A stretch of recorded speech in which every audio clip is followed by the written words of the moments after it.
Vamos a dar entonces comienzo al seminario de hoy. Darles ya oficialmente los buenos días a todas y a todos. Mi nombre es Rodrigo Quiroz Saavedra, soy profesor e investigador de la Facultad de Psicología de la Universidad del Desarrollo. Y hoy tengo el gran honor de presentar este seminario internacional que lleva por título ¿Por qué fallan los sistemas sociales y de salud? Un análisis crítico en contexto de pandemia.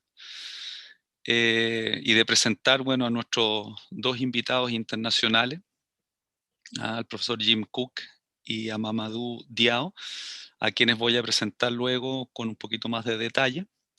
Antes de comenzar, también quisiera expresar mis agradecimientos.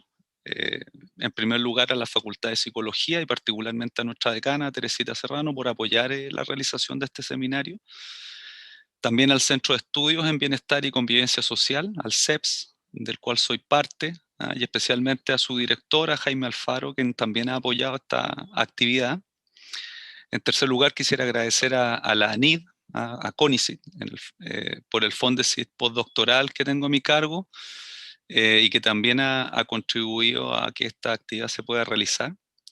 Y bueno, por supuesto, mis más sinceros agradecimientos a nuestros invitados, a Mamadou Diaw y a Jim Cook, a quienes he tenido el placer de conocer en persona y con quienes he podido trabajar tanto en Senegal como en Estados Unidos, respectivamente, y les agradezco muchísimo a ambos por haber aceptado la invitación que nosotros les hicimos a participar en este seminario. Bueno, este seminario, digamos, que nos convoca hoy, busca contribuir a nuestro entendimiento sobre la respuesta de estos sistemas sociales y de salud frente a la pandemia, como un hecho importante que ha ocurrido durante este año, y también a identificar algunas pistas que nos permitan contribuir al desarrollo de las capacidades de las comunidades para enfrentar no solo este tipo de pandemia, sino también una multiplicidad de problemas sociales que estas comunidades con las que tienen que lidiar cotidianamente y las cuales tienen devastadores efectos tanto materiales como psíquicos en el ámbito de salud mental. Y eso bien lo sabemos todos nosotros y probablemente todos quienes están conectados en este momento. Para alcanzar este objetivo, entonces, hoy día lo que haremos es poder conocer y comparar el funcionamiento de estos sistemas sociales y de salud, además de algunas condiciones que influyen en su funcionamiento y algunas de las consecuencias que resultan de esta respuesta a partir del panorama que nos van a entregar nuestros invitados en dos países distintos. Por un lado, Mamadou Diaw con el panorama en Senegal, en África, y por otro lado, el profesor Jim Cook con el panorama de Estados Unidos en América del Norte. Será tarea nuestra también simultáneamente comparar estos panoramas de ambos países con lo que es nuestra propia realidad también. Y será parte de la discusión que tendremos luego de que se realicen ambas presentaciones. Y finalmente, un último mensaje, y es que a través de este seminario nosotros también esperamos poder no solo aportar un granito de arena a esta discusión, que es bien grande, sino que también abrir canales de comunicación y avanzar en la creación de vínculos de colaboración con distintos actores vinculados a estas temáticas, académicos, tomadores de decisiones en el ámbito de políticas públicas, pero también organizaciones e instituciones y particularmente con las y los profesionales que están trabajando de manera muy comprometida en los territorios, no solamente durante la pandemia, sino que a lo largo de los años, para entregar esperanza en estos territorios y también para transformar nuestra sociedad en la dirección de una que sea más inclusiva, más justa y también más digna. Antes de comenzar, al darles alguna información técnica, estamos en la plataforma Zoom, con una traducción simultánea. Ustedes van a encontrar en la parte de abajo de su pantalla en Zoom, de su ventana de Zoom, un icono que dice traducción o interpretación, así que ustedes pueden pinchar ahí para ver cuál es el idioma que más les acomoda, si es el español directamente o el inglés.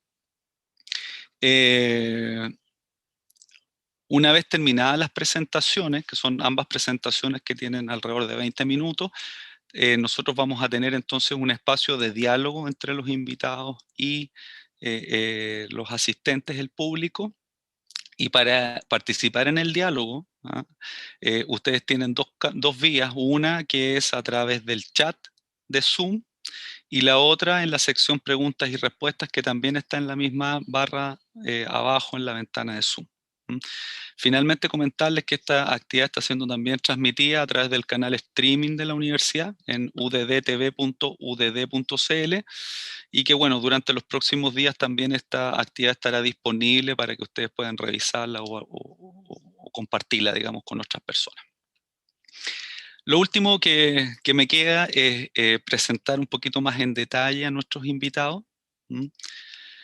Por un lado tenemos a Mamadou Diaw, quien es doctor por la Universidad de París-Saclay.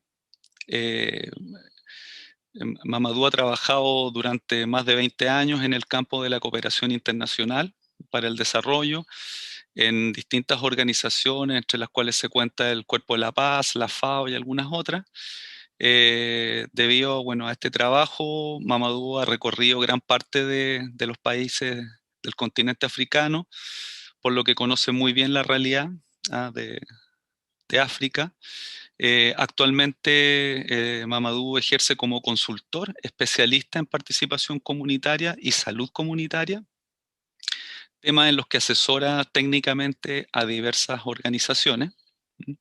Por otro lado tenemos al profesor Jim Cook, quien es también coordinador del área comunitaria en el departamento de psicología de la Universidad del Norte de Carolina en Charlotte, Estados Unidos. El profesor Cook ha sido presidente de la Sociedad de Investigación y Acción Comunitaria, la SCRA, que es parte de la Asociación Americana de Psicología, la APA. Ha trabajado durante muchos años en un trabajo en construir alianzas de colaboración entre la universidad y las organizaciones comunitarias, el tercer sector, la sociedad civil, en el desarrollo de investigaciones de corte participativo y particularmente en el área de evaluación de programas, muchas de ellas en infancia.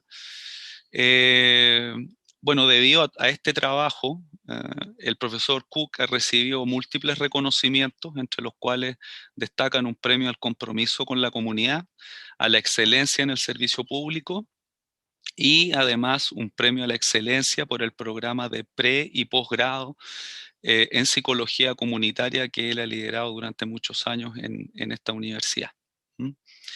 Contarles además que nosotros vamos a tener el privilegio de recibir al profesor Cook el próximo año en una estadía de investigación gracias a una beca Fulbright para investigadores estadounidenses que él postuló y ganó. Así que lo vamos a tener el próximo año, si todo resulta bien, a partir de septiembre con nosotros, y será la instancia también para realizar otras actividades de difusión con ustedes.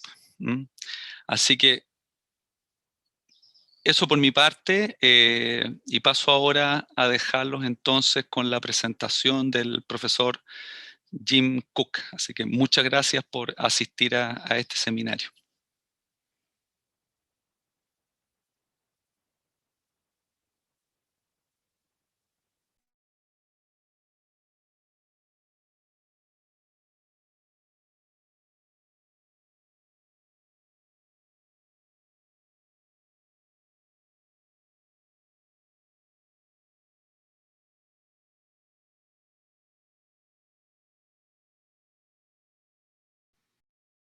Buenos dias.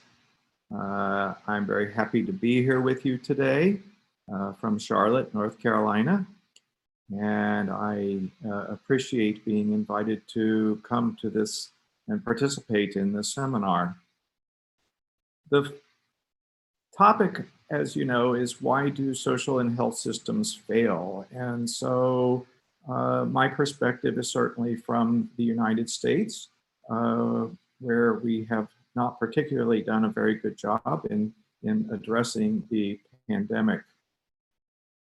In fact, we've clearly failed to deal with COVID-19 effectively. We're arguably the richest nation in the world, but we also have 7.8 8 million cases and over 220,000 deaths in the United States. We have the 9th highest death rate in the world.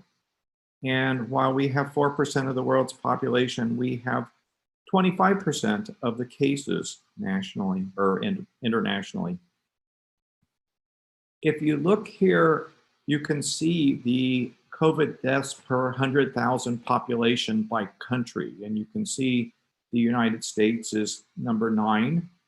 And we're just a bit behind Chile. But if you look, and I had to look this up to see because of Mamadou participating in this, and is that here are Chile and the US and other countries, and there's Senegal down at the bottom who has done an incredibly much better job. While the United States has not done a very good job of addressing COVID, you can see that we're not alone. Of the 15 countries with the worst death rates, 10 are in the Western Hemisphere. So we're not alone in this.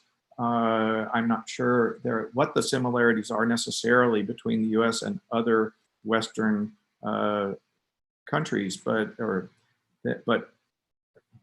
in our hemisphere, we're not doing terribly well.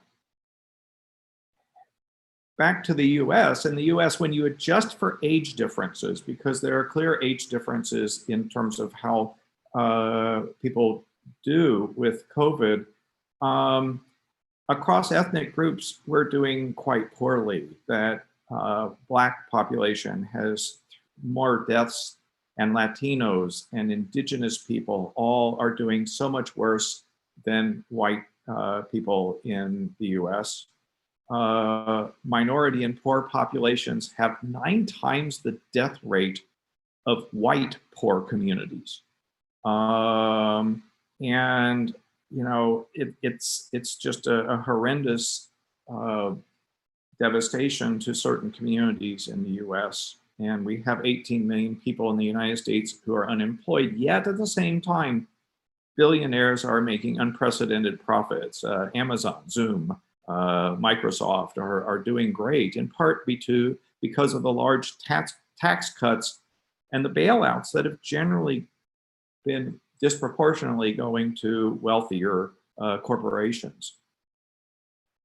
Why are we failing? What are the reasons for this? Well, I can't not talk about the failure of leadership in the United States. We have clearly a failed national leadership with consistent misinformation and lies about the threat. And if you look over to the right, you'll see how we've had public versus private statements that are disconnected, that are incorrect, that are lies.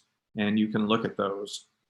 But we also have a denigration of science and health experts that basically that they're not listened to. They're not being put in positions of where they're able to clearly advise, or the advice is not listened to. There's been a tremendous politicization of masks and other efforts to combat the disease. We've had our president make fun of people for wearing masks and criticize people for doing that, and basically make the argument that if they're wearing a mask, it's an affront to him. There's been this constant effort, and you can see in the quotes to the right, to minimize the threat and then to push to normalize commerce and education before the disease is under control, which has led to additional spreading of the disease. And then there's been financial support that has certainly helped keep the economy from going totally in the hole, but much of that has been directed towards corporations and wealthy, and more so than to workers. Of course, the upcoming election in the United States may change this, we can hope.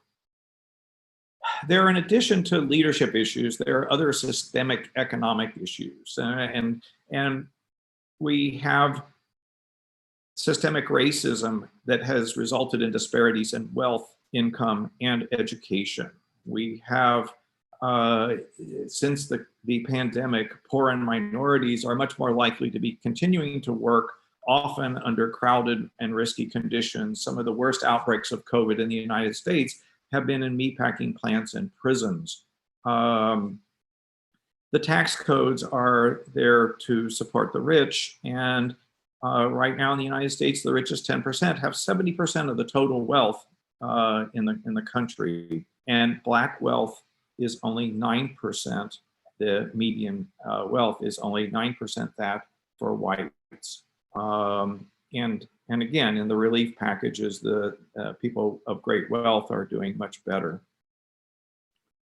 We have a combination of racism, environmental factors, poor health and education and care, and these combine to create tremendous inequities. And so we have the systemic racism that leads to poverty and such.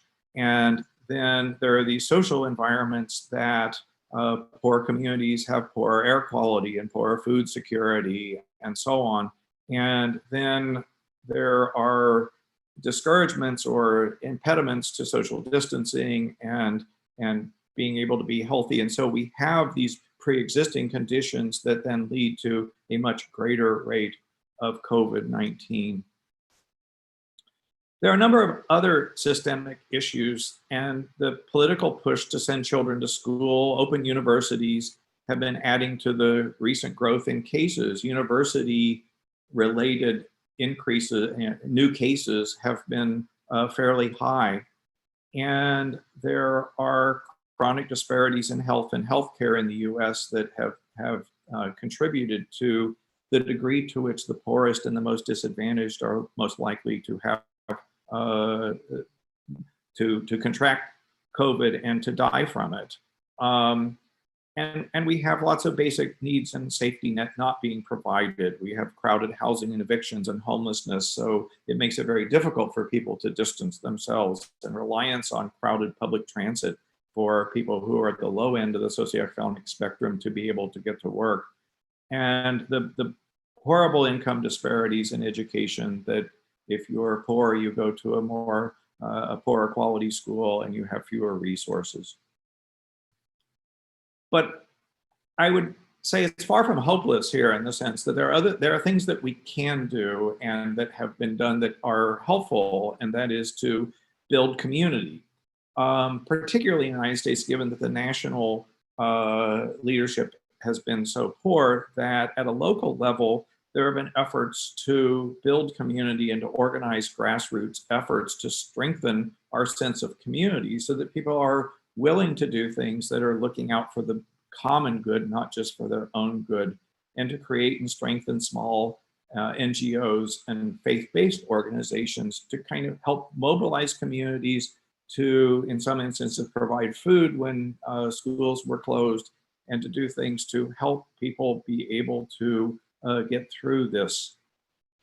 Focusing on health and safety at a local and regional level are critical to prevent further traumatization from the pandemic and other causes that are related, and to support the promotion of health, not just health services. I think this is one of the things that we don't do very well in terms of the public health orientation, and our public health infrastructure at a local level is not generally very strong.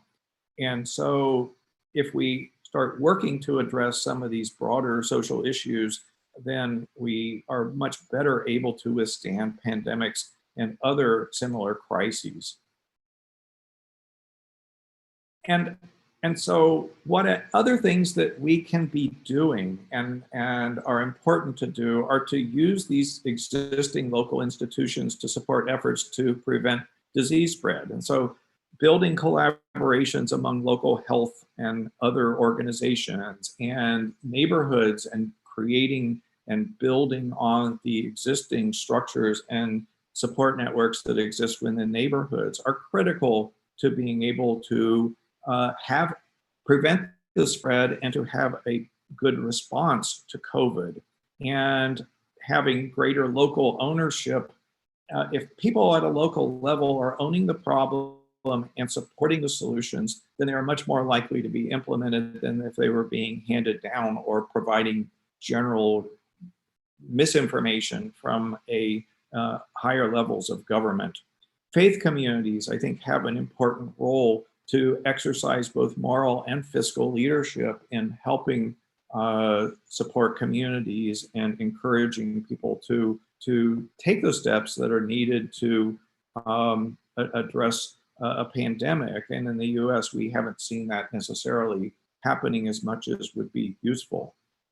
And then I think one of the last things that we can do is to really build community and university partnerships. That's one of the things that we've tried to do here. And I know that UDD, that Rodrigo is working to help mobilize student and faculty resources together with community resources to effect change. And by providing better applied training, it serves multiple purposes to really provide good training for students to be able to assume leadership roles in the community, but also at the same time to provide a tremendous resource to help effect change in communities.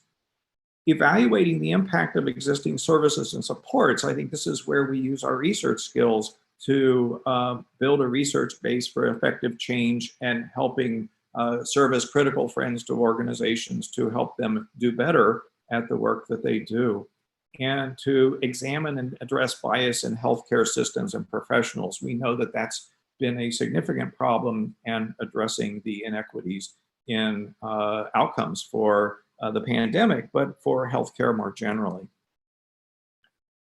So in sum, the impact of COVID shows that leadership and systemic disparities are really important. And these are the things that when they exist, when we have poor leadership and horrible disparities, then an infection like COVID can take on a much greater and more significant role in doing damage to our societies. And when this happens, of course, the poor and minority and marginalized populations are the ones that suffer the most. And we need to learn from those who have had better outcomes, and certainly not those with more wealth like the United States, but perhaps I'll be interested in hearing from Mamadou about the efforts in Senegal that seem to have gone so much better than they have here, or perhaps in Chile. We need to really focus on local efforts to build trust and care so that when people are being asked to do things to prevent spread of disease, that they can do this and not feel like they're being imposed upon in some fashion. And this is where building a sense of community is critical for having a public response that's positive and not having the divisions and strife that we have in the United States. And these university community partnerships provide tremendous win-win-wins for communities to be able to support research and evaluation and increase resources available to respond. So I want to thank you all for being here today. I thank you for the opportunity to be able to be here, and I hope, as Rodrigo said, that next year I'll be able to be there in person if the pandemic does not get in the way. Thank you to Rodrigo for his leadership and pulling this together, and to UDD for the invitation. And I look forward to hearing your thoughts in the discussion to come, and for your efforts to build a strong program to address these issues and threats to our common health and safety. Muchas gracias, Jim, por tu presentación, por tu interesante presentación. Tendremos tiempo luego de profundizar en algunos aspectos de los temas que tú nos presentas. Y ahora vamos entonces con Mamadou y la segunda presentación que está preparada para el seminario de hoy.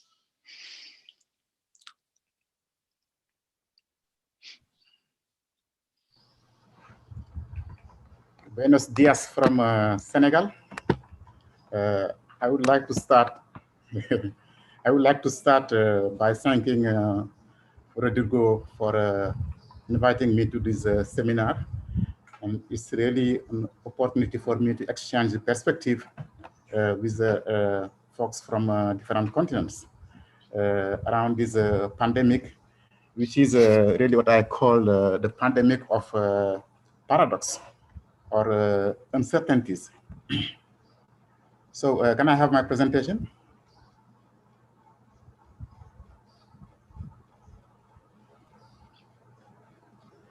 Hello? Am I doing that? Sí. ¿Deseas que ponga yo la presentación? Yes. Okay. Yes. As Jim did, I think it's much.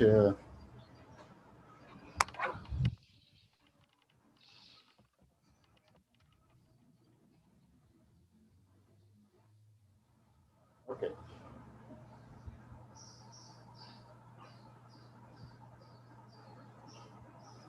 Thank you. Can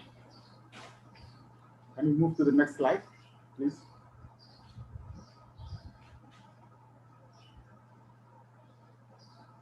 Okay, I would start by just reminding the outline of my presentation, which is centered around these 5 points. The first one is a brief presentation of the evolution of the pandemics in Senegal. The second point is why the health system is failing. The third point, why the social system is failing. And I introduced this new perspective about the social sanitary system, why it's failing. And I will end with the conclusion. If I'm speaking too fast, please let me know. So Senegal is a small country, an African country, underdeveloped, with around over 16 million of people. As you may see, you have a very young population. 55% of people are under 20, which is an asset, I think, for health and even economics in general. So as of yesterday, we had 15,000 cases. Among them, 13,000 are cleared, and we have a total of 316 deaths. And currently, we have around 1,500 people who are in the treatments.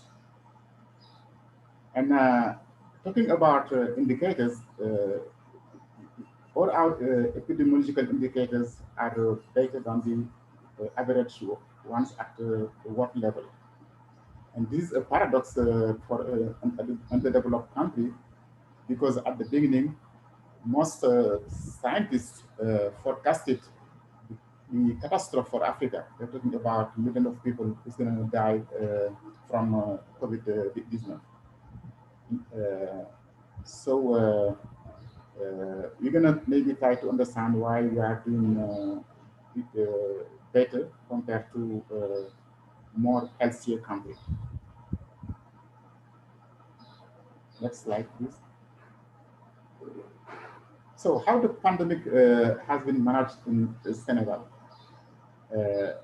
Very recently, Senegal's management of the pandemic has been referred to as exemplary. And I think Senegal was cited as the third or second country in the world with New Zealand and Rwanda in terms of examples, a model of how the pandemic was managed. And this is due to the fact that since the beginning, there has been a very strong consensus between the government, the political leaders, religious leaders, and scientists. They all agreed on the strategy because they had to make tough decisions. And if there were not consensus, that would have weakened the results. But also in Senegal, they really put the scientists up front, and they let them guide the decision making. Even the president would say that he would not make any decision, he would just listen to the scientists and follow their recommendation. Paradoxically, even if Senegal is a very small country, we have strong testing and research capabilities. Just to remind that the yellow fever vaccine was discovered in Senegal at Institut Pasteur. The HIV/AIDS 2 virus was discovered in Senegal with Senegalese researchers. So there's a tradition of research in this country. And even the testing system is very top-notch. People can get the results in a few hours, which is different from many developed countries. Next slide.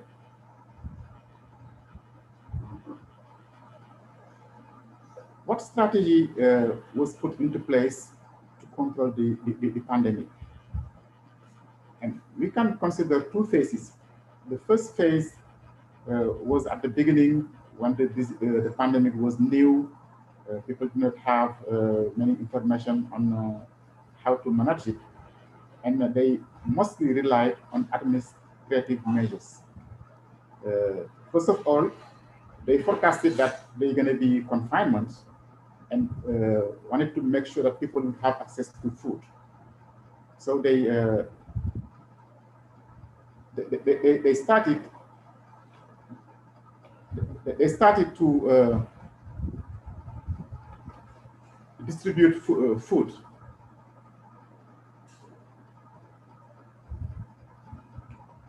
And before they established the semi-confinement measures, meaning that people are only allowed to work and move around during the day, and at 8 p.m. until 6 a.m., everybody has to stay at home.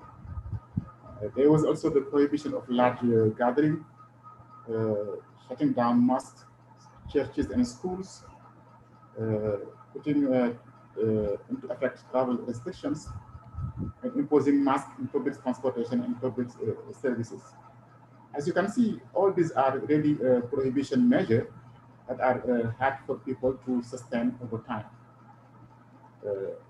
On the health side, they put into place a strategy centered around tracing the contacts.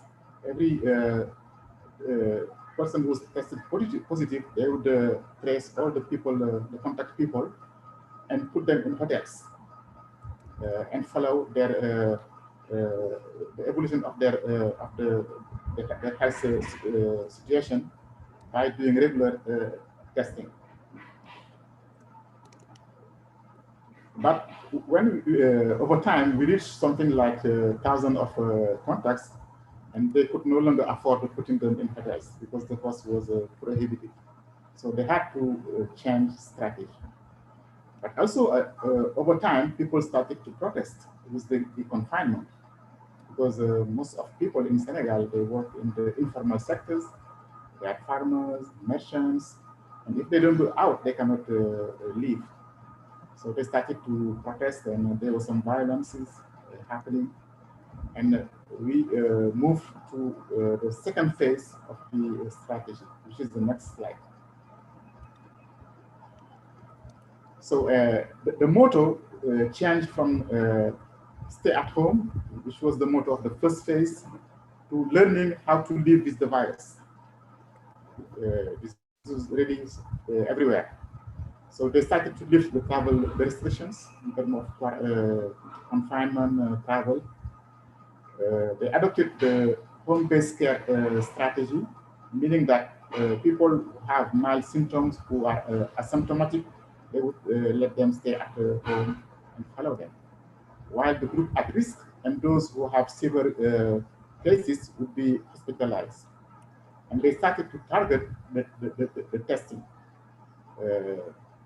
I think it was in the objective to rationalize the means that they have at their disposal. Because even if they have the capacity, all the input for the testing comes from abroad. And there's a tension at the international level on accessing these goods to test or treat COVID.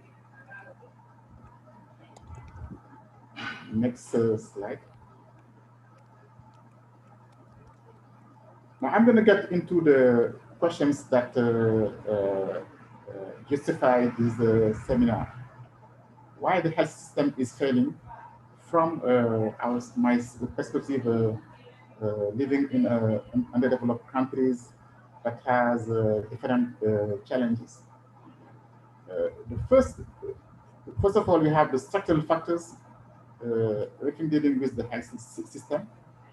The first point is that the health system is unable to sustain a high influx of patients because we have limited hospitals. We don't have enough human resources, doctors, nurses.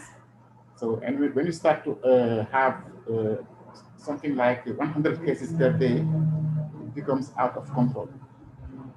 But also the diagnostic and treatment capabilities are limited.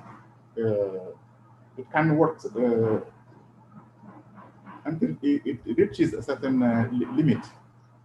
But over, as I said, 100 cases per day, it's very hard to sustain.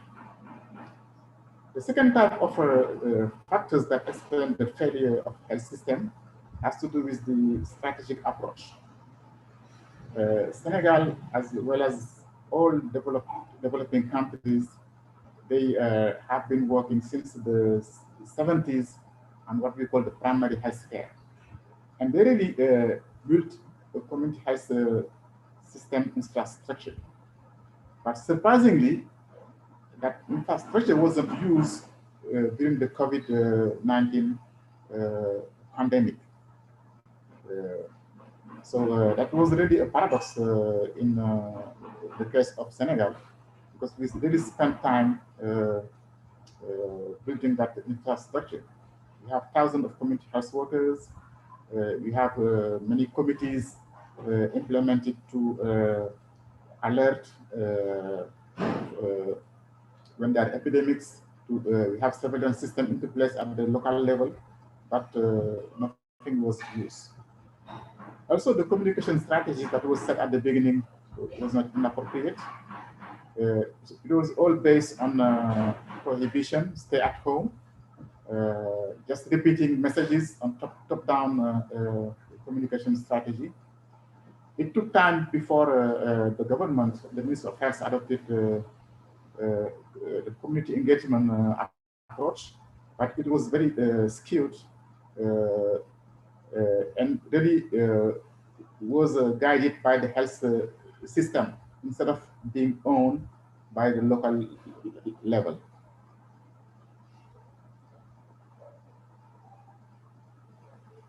Next slide, please.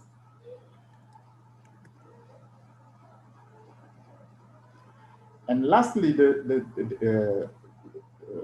another type of factor in explaining the failure is the lack of trust to the health system. And this is very prevalent in developing countries, because for sociological reason, anthropological reason, people they resort to traditional healers. They see the health system as they don't trust it for many reasons. I don't like to get deeper into this point. Next slide. So why the social system is failing?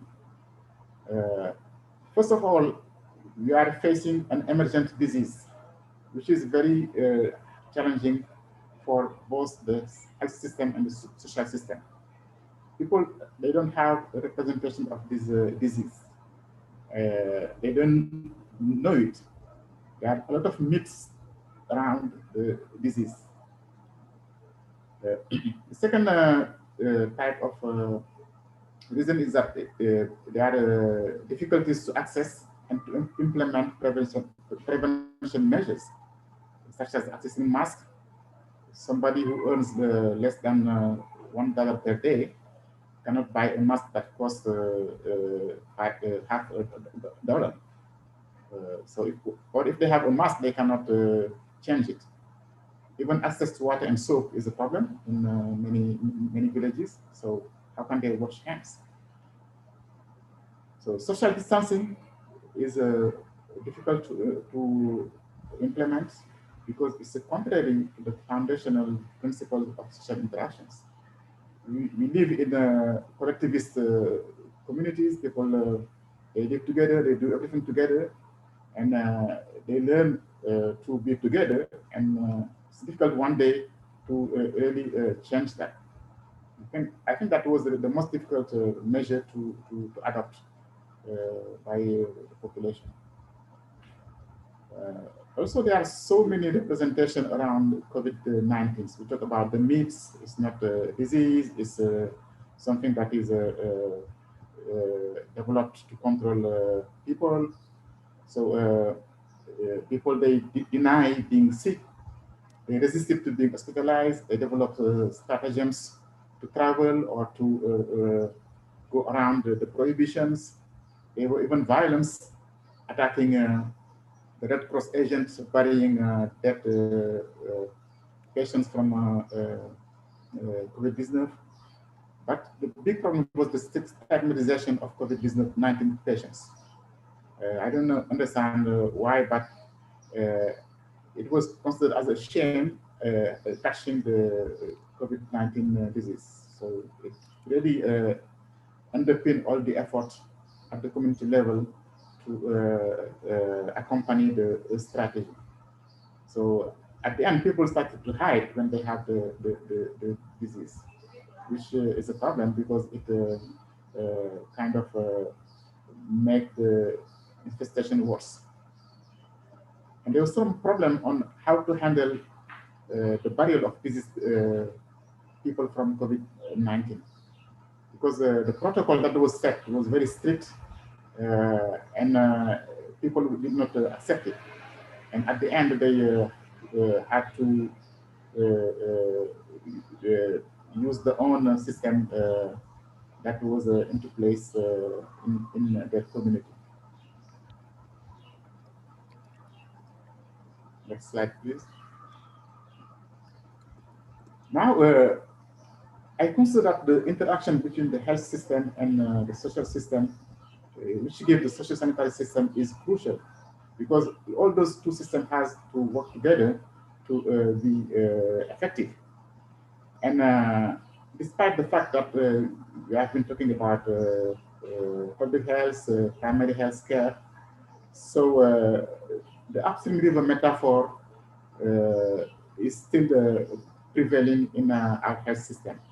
People, they fix the problem, not the causes. Also, you are not taking into account the community level factors in the pandemic. Instead of working in synergy, the two systems work in opposition, which also undermines the credibility of the strategy put into place and make it very weak. And one thing that I found very important on the eyes of people is that it's a very complicated disease. You can be positive without being sick. Particularly if you are young, you don't develop symptoms. And for people, they don't have the disease because they are not sick. So the opposition between disease and sickness, which is very well known in public health. Disease is a pathological state that has to be ascertained through diagnostic. And here, the diagnostic mean is the test. If you are tested positive, you have the disease. But for people, they don't have the disease until they are sick, laying and about dying. And that has created a tension on how to handle the cases here in Senegal.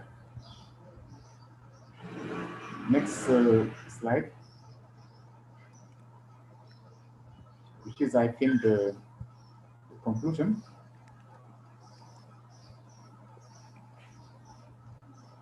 So the conclusion is about the need to take into account community level factors, because we cannot really control any pandemic or epidemic even without community engagement. For me, that's really a key on pandemic control. But there's a very misleading assumption that geographic communities are functioning as communities, because all the health system is built around the geographic or administrative units. And those are not the best units to leverage community level factors, because there's no sense of community. People, they don't develop collective action. They don't adopt behaviors based on the influence of the administrative communities. But instead, we have sub-communities that are religious groups, that are women's group or youth group, that influence more, they have more influence on the people's perception and behavior about particular disease. So I think that there's a need to identify the best social units that function as a community and work from there to implement the strategy to control the pandemic.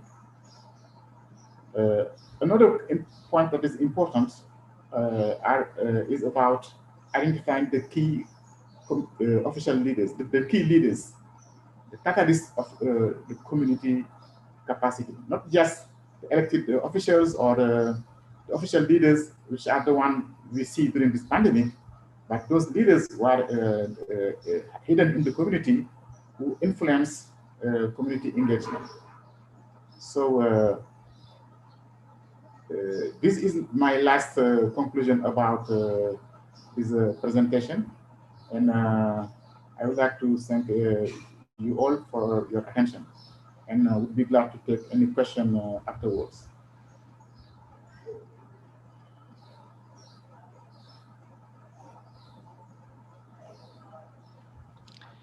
Muchas gracias a Mamadou por su presentación, que ha sido la segunda de este seminario.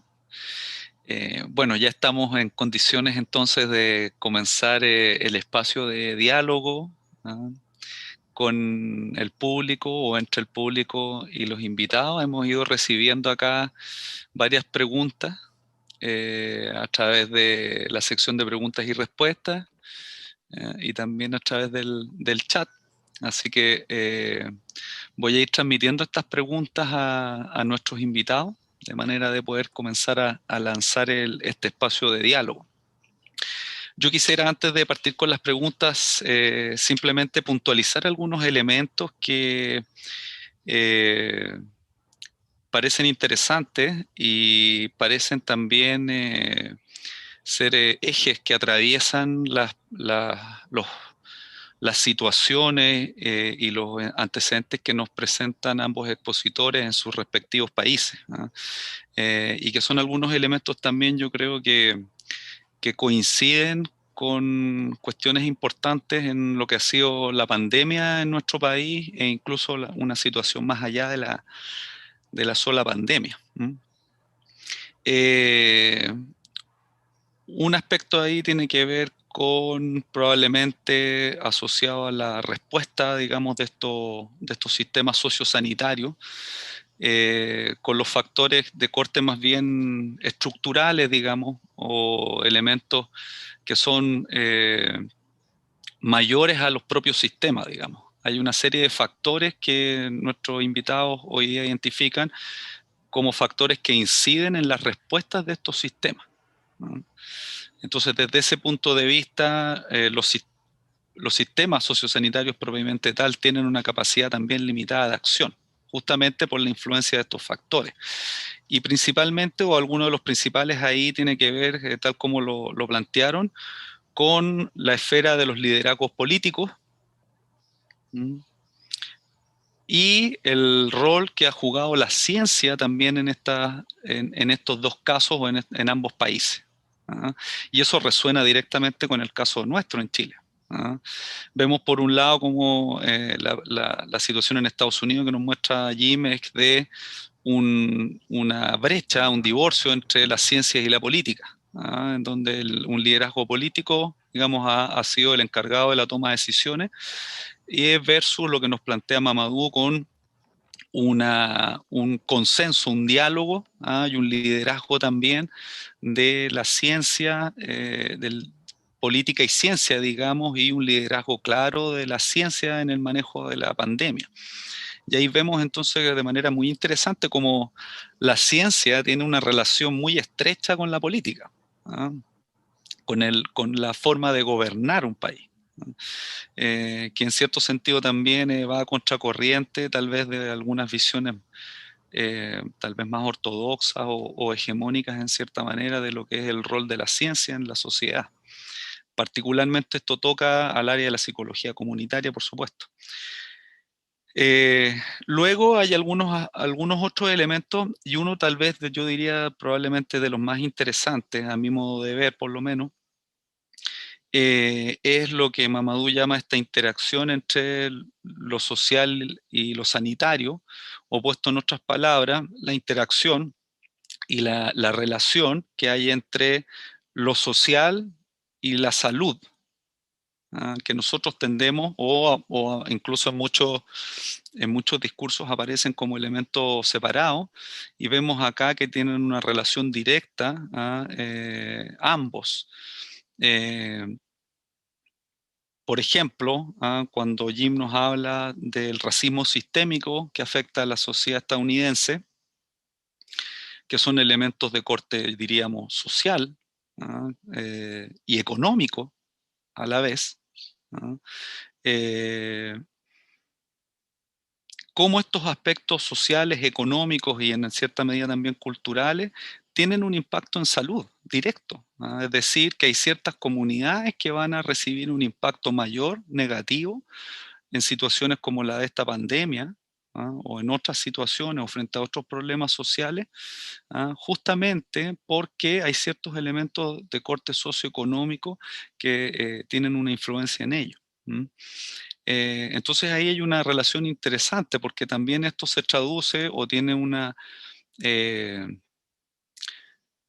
tiene consecuencias a nivel de lo que es el funcionamiento de los sistemas sociosanitarios, ¿ah? Y en las posibilidades que hay de que estos sistemas o de que ambos grandes componentes de estos sistemas, que son sistemas finalmente parte de los sistemas de bienestar, de protección social, etcétera, de una sociedad, puedan conversar, puedan dialogar, o la necesidad que hay efectivamente de que dialoguen, de que trabajen de manera más cercana, más estrecha, para poder enfrentar de mejor manera entonces situaciones y problemas de estas características. Y un tercer elemento ahí, que es el elemento que ambos destacan, que tiene que ver con el rol entonces de las comunidades, ¿ah? En un contexto en donde los sistemas sociosanitarios reciben una influencia desde distintos factores que hacen que esas respuestas no sean necesariamente las mejores, las más oportunas.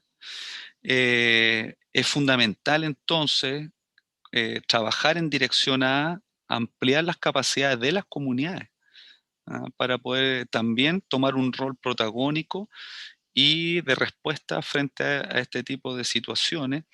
Y ahí uno de los elementos tal vez que ellos destacan es esta idea del sentido de comunidad, ¿ah? De cómo es o de cuán importante es, ¿ah? Desarrollar este sentido de comunidad. Estoy pensando particularmente en Chile, en nuestros territorios, ¿ah? Desarrollar estos sentidos de comunidad, ¿ah? De manera tal de fortalecer las respuestas de la comunidad, informar a las comunidades, generar organización en los territorios, fortalecer esa organización, y a partir de eso generar también un trabajo de conexión, de articulación, de organización con las instituciones y las organizaciones que ya están en los territorios, ¿ah? En muchos casos, como dice Jim, parece ser no necesario volver a levantar organizaciones, volver a levantar instituciones, sino más bien trabajar en el marco de aquello que ya está instalado en los territorios, ¿ah? Y que bueno, nosotros sabemos que eso que ya está instalado también son redes, son organizaciones, son profesionales, son equipos, son líderes comunitarios. Hay recursos en las comunidades. La pregunta ahí entonces, ¿cómo aprovechamos esos recursos justamente en dirección a poder responder de mejor forma frente a este tipo de situaciones? Bueno, un poco estos son algunos elementos entonces a retener y que cruzan las presentaciones. Y vamos a mirar ahora un poquito las preguntas y los comentarios que están planteándonos a través del público. Pregunta, que hay una pregunta, dice, para ambos profesores. ¿Cómo creen que influye la transparencia en la información entregada a la población? Me imagino que están planteándolo desde el punto de vista de los gobiernos. Y la capacidad de recolectar datos reales en cuanto a contagios, muertes, etcétera. Como contexto, en Chile había una polémica en el último tiempo con respecto a eso y respecto a la entrega de datos desde el gobierno hacia, digamos, los actores o hacia la población en general y el cuestionamiento respecto de la veracidad de esos datos. ¿Cuál es la opinión que ustedes tienen respecto a eso?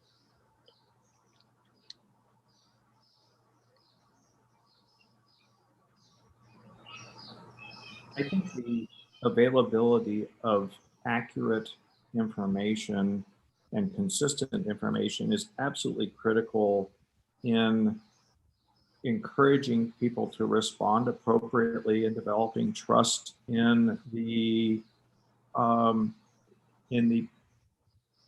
proposed solutions. In the United States, we still have people who are saying that there are only 9,000 deaths from COVID when the overwhelming evidence is that we have over 220,000 deaths. And if people believe or are willing to believe that the threat is very minimal, then if that were true, then it would be a rational decision, in a sense, to not work very hard to prevent the spread. So I think having accurate information is absolutely critical. It's to encourage people to behave appropriately and to also build trust in the advice that people are being given.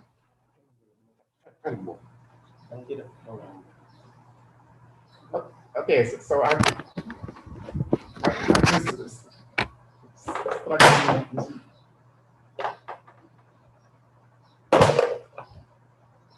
been struggling with my computer. Nothing down is fixed. So Mamadou, te repito la pregunta que hacía una persona del público.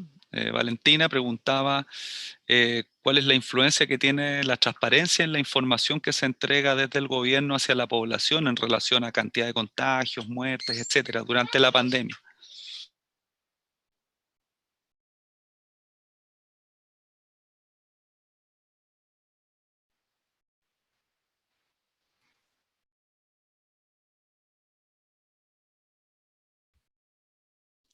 Mamadou, tu micrófono está apagado.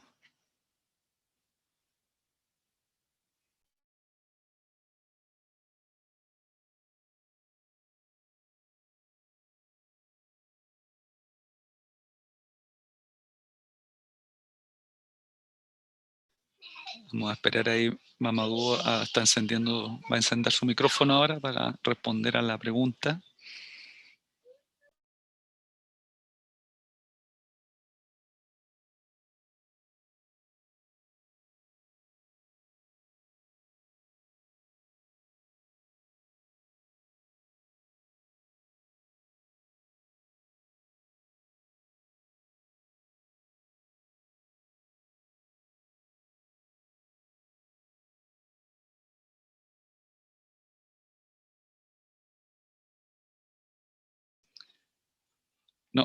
Es solamente abrir el micrófono en Zoom. Ahí está. Ya viene, ya viene. Le vamos a dar un ratito a Mamadou ahí para que resuelva. Bueno, esperando lo que vamos a hacer entonces, esperando que Mamadou pueda resolver ahí, podemos ir con otra pregunta. Luego retomamos con él para ir aprovechando el tiempo que se nos va agotando. Preguntan también, Joana dice, si saben ustedes algo sobre el manejo de pandemia en los jardines infantiles y las escuelas. Después de cuánto tiempo reabrieron, conocer un poquito sobre el manejo en escuelas y jardines infantiles, si tienen alguna información.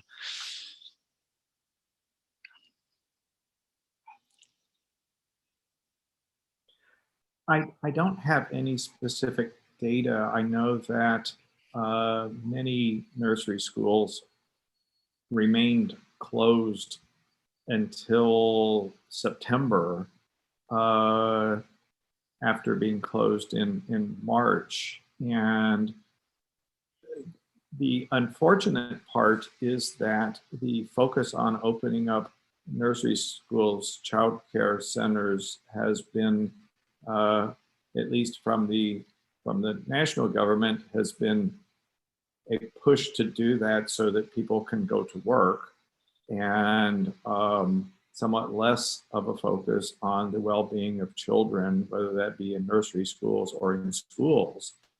And so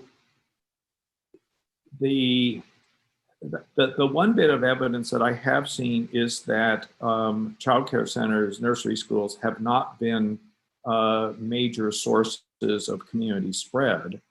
I'm not sure how accurate that is when looking at elementary schools, that there has been some evidence now that young children can certainly spread COVID, even though they're likely to be asymptomatic when they do it. So I think we're still just starting to see what that really looks like about the spread in young children in the US. I'm not sure that we know that much yet.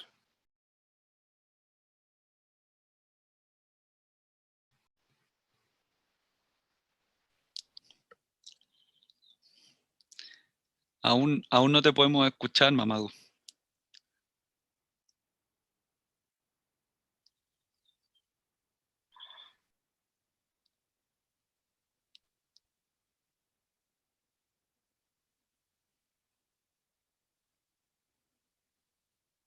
No, Mamadou no se escucha. No. Me da la impresión que tu micrófono está apagado en Zoom. En la ventana de Zoom, tal vez haya que encender el micrófono.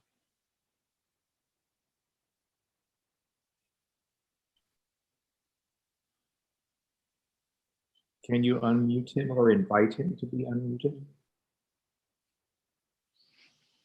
No puedo hacer nada desde acá.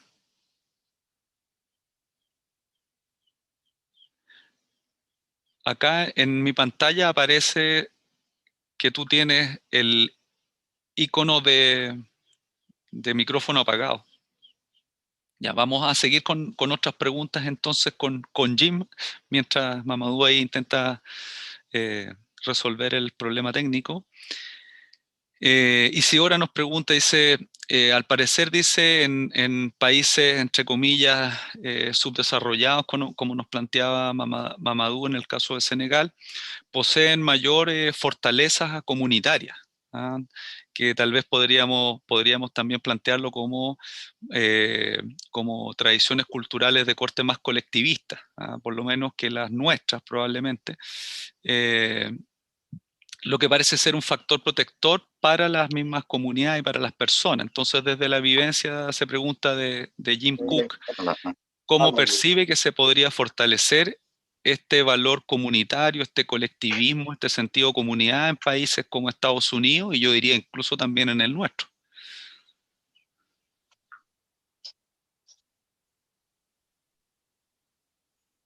I agree with the person raising the question, and I think actually Mamadou might. He seems to be unmuted at the moment, so maybe we'll be able to hear from him because I really hope we can.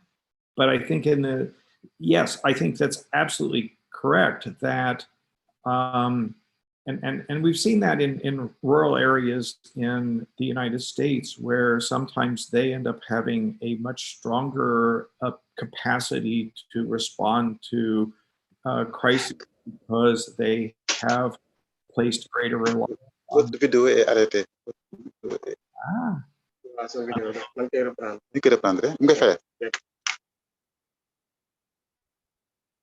And I think if we were to place a stronger emphasis on those, I mean, I think Rodrigo said this earlier, that the notion of having a greater emphasis on learning from local communities, on building upon their strengths, on listening to their needs, and working with as opposed to on them, then I think we have a much better chance of addressing a whole host of social and health issues. And I think what we see in the pandemic is just the culmination of a whole series of failures to build the local support structures and infrastructure, that trust and care and those types of things. A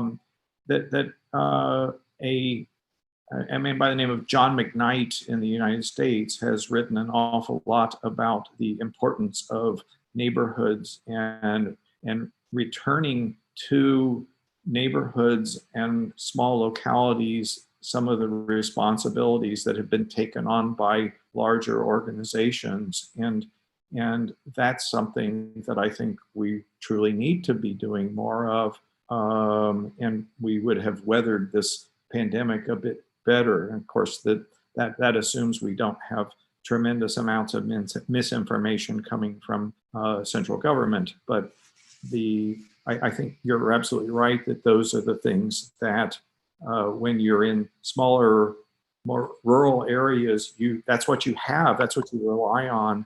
And we need to do a better job of relying on that as opposed to sometimes larger, more centralized and more bureaucratic types of systems. Okay, Rodrigo, are you able to hear me now?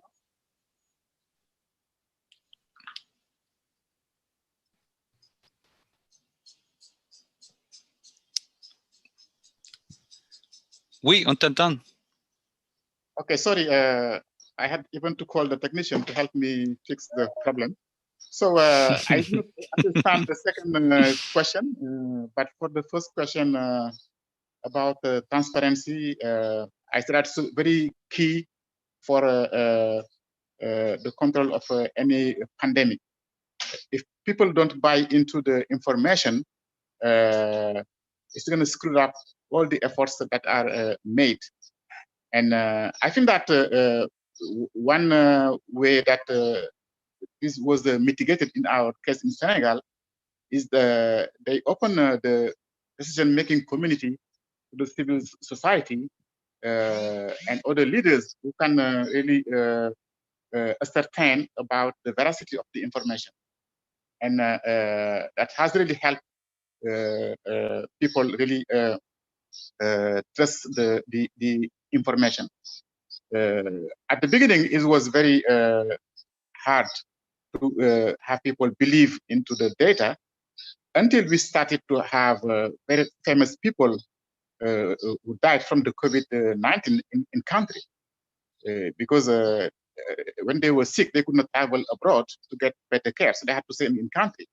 And we lost several key politicians, artists who died from the COVID. And that was really a trigger for people to really trust the information that was given. So involving people into the decision-making process is important. So I think there's a second question for which Jim wanted to have my perspective, but if you could repeat it, because I was not very focused when it was asked. Sí, la pregunta es cómo fortalecer los valores comunitarios, el sentido de comunidad, el colectivismo, pensando particularmente preguntaban por la sociedad estadounidense y el caso de la chilena también. Can I have the question in English? Because I'm using now my smartphone, which is... ¿Está la traducción disponible en inglés? Yes, the question in English. Okay.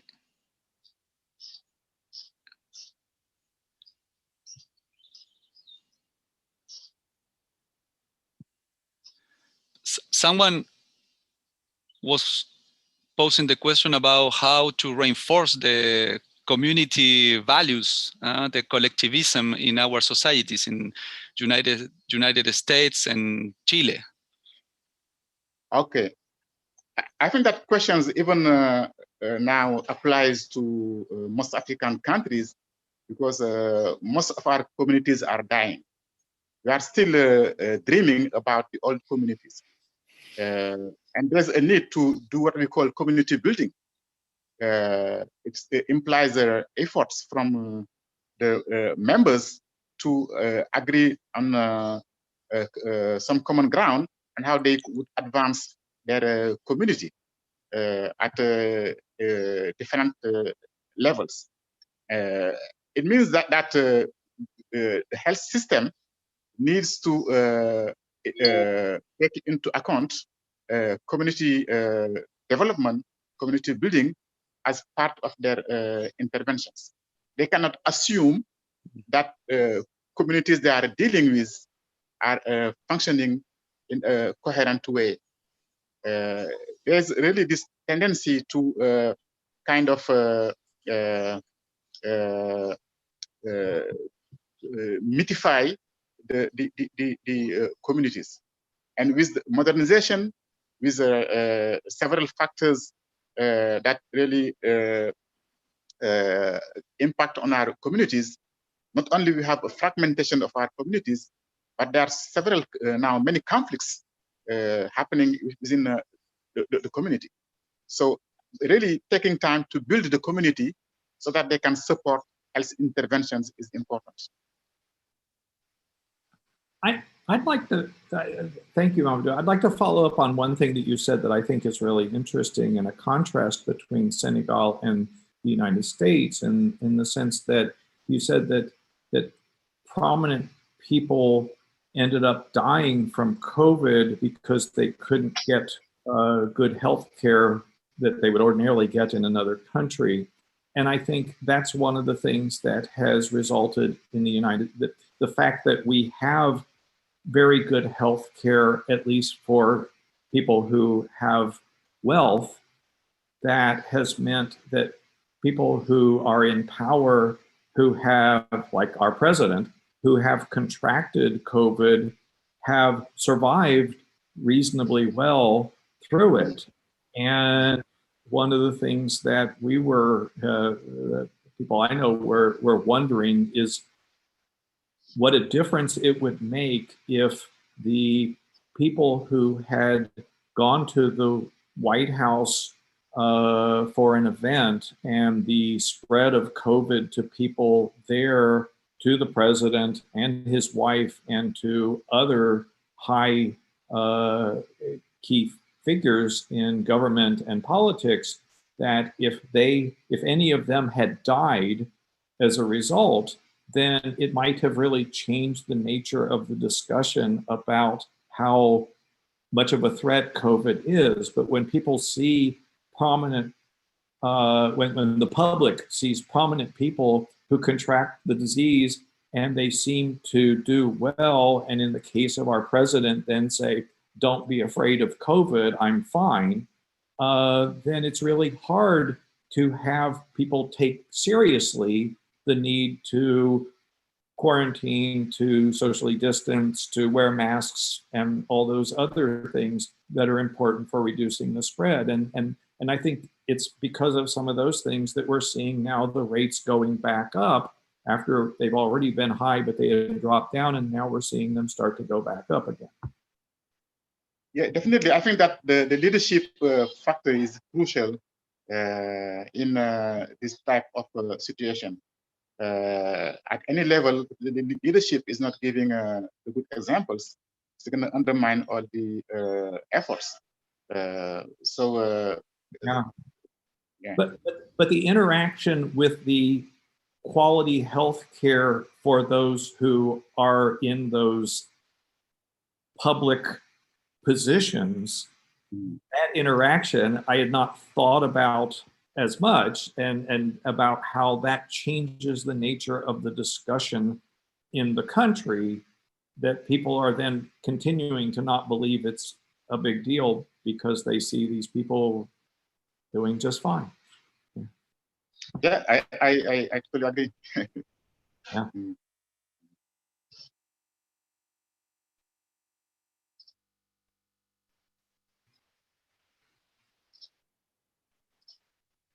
Es interesante ese punto. A mí también me llamó la atención porque nosotros, bueno, en Chile ocurrió que el inicio de la pandemia se dio en sectores de nivel socioeconómico alto, ¿no? Desde donde parte la pandemia, y está documentado. Y ocurrió con personas que habían viajado al extranjero, o sea, tenían medios económicos para viajar al extranjero, volvían y traían el virus.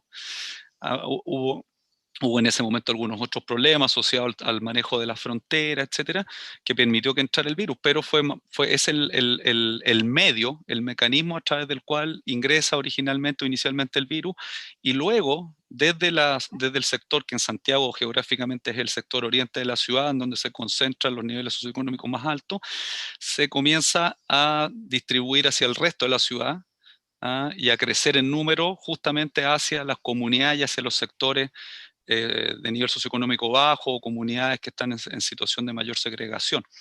Entonces es interesante ahí el fenómeno. Ese es un elemento que aparece ahí, digamos, que marca tal vez también de alguna manera la representación que la población se hace sobre la enfermedad y particularmente sobre las consecuencias de ella. Y pareciera ser que condiciona en cierta medida los comportamientos en relación a.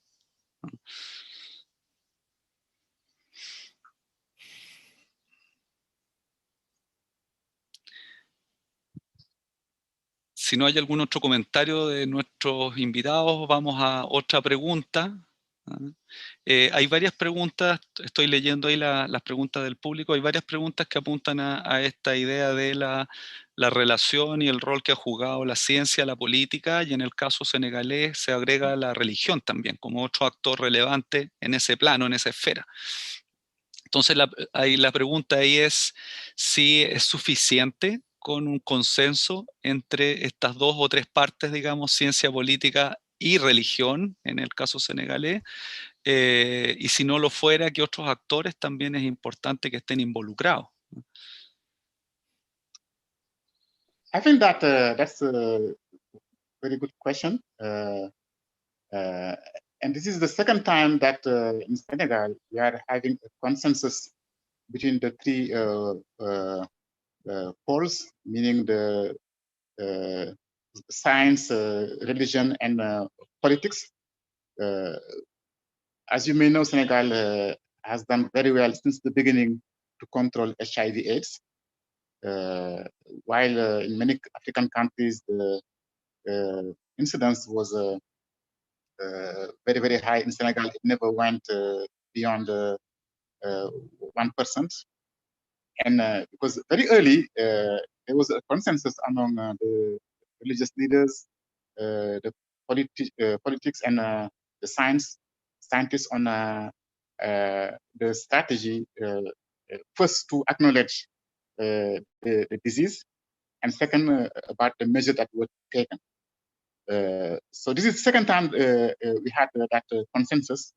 It never happened in Senegal for any other type of topics, because we used to have very big debates among the three sectors, but even within one sectors, and that really has helped really the decision-making process. Because if one sector was criticizing the decision, that would really weaken the impact. So just based on these two examples, which are very empirical, I don't know how it could be generalized, but here I've seen two cases where the consensus among the three sectors has given better health outcomes.